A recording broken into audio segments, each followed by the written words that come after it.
Hello, my name is Ed Mohr, and we're going to have a brief demonstration on the use of proper body mechanics. Today, before I start, I'd like to acknowledge Sandy Fritz, owner, school owner, instructor, and author who developed these concepts. The first thing in body mechanics is setting the proper table height.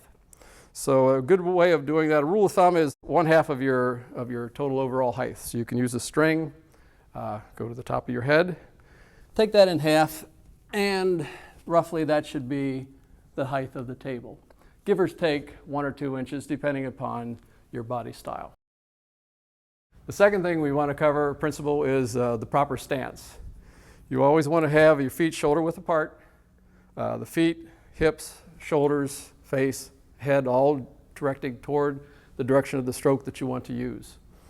The main principle is what they call an asymmetric stance, which is the arm that you're going to be using, that leg goes forward. What that can do is that supports my body weight until I get to the client. So I'm not using the back muscles to support my body weight, I'm using the large muscles of the leg. I can then go to the client, position where I want to be. As I move forward and take pressure off the front leg, I go deeper into the client's tissue. The nice thing about it too is it allows me to moderate the pressure level that I want. If I want a little less pressure, I put a little bit more weight on my front leg, takes the pressure off the client. This can be used with a soft fist. It can also be used with the proximal forearm to apply pressure. Again, it's just leaning into the client. So you're trying not to use body weight, or not to use your muscle force. You want to use your body weight and keep everything lined, stacked in the direction of the stroke. By keeping the arm straight, you have no rotational movement around the elbow. Once you start to do this, now you have to engage muscle force in order to continue to provide pressure. So we want to keep the joints stacked and use a lean into the client.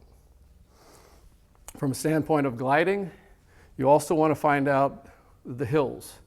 You want to always go into the hill because that allows you to provide the more of your pressure into the tissue of the client. If you're going down a hill, part of your force is going to be going out into space. So you'd have to apply more muscular force to get the same amount of force into the tissue. So here's a hill. Bolsters can be used not only for client comfort, but also to create these hills. So you're going up in this direction. You would also be going up in this direction. The same would hold for the back. You would want to go into the glutes this way. You'd want to go up the back to about this point, and then come around to get this part of the hill. Once you go over the hill, then you're losing your body weight, you're losing your pressure. So you always want to try and identify the hills, provide pressure into the hills. Again, for the gliding, you want to face the strokes. You're not always facing parallel to the table. You want to be facing the stroke so that you're not twisting with the lower back. So we're facing the stroke. This is the way we want to go. Lean on the client, take the amount of pressure off so that we're getting down to the tissue level that we want.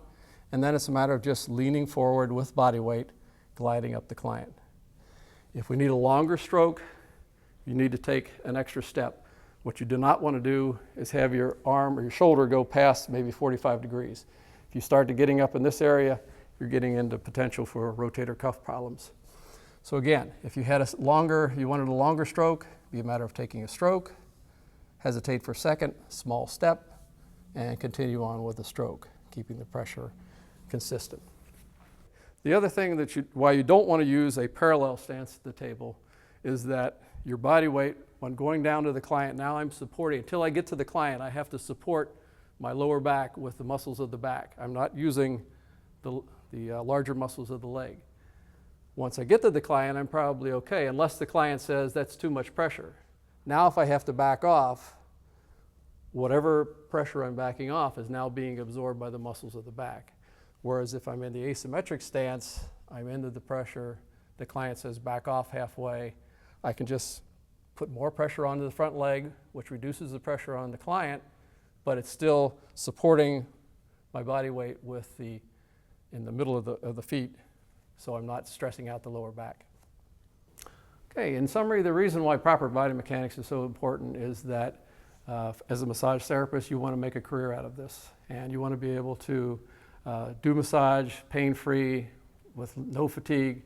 You want to be able to give the sixth client of the day the same amount of pressure, the same amount attention that you give to the first client. And if you're using improper body mechanics, especially if your first 1 or 2 clients require a lot of work, the 5th and 6th client of the day is not going to get the quality massage that they should. And again, the problem is the injuries that we as massage therapists normally occur are of the chronic nature. So it's not going to be the first massage, it's not going to be the 5th massage, it's not going to be the first month or the first year. But over time, if you're not using proper body mechanics, the stress on the ligaments and the joints will cause potential injury, and at that point in time, it could either limit your career, it could limit your extracurricular activities. You want to be able to retire and play with your grandchildren when they come running across the floor, and you want to bend down to pick them up. You want to be able to do that. You don't want to have an injury from doing massage improperly to the point where you can't bend over. You can't do things that you enjoy doing in life other than massage. So in conclusion, thank you very much. Again, my name was Ed Mohr, and that's the end of our session here.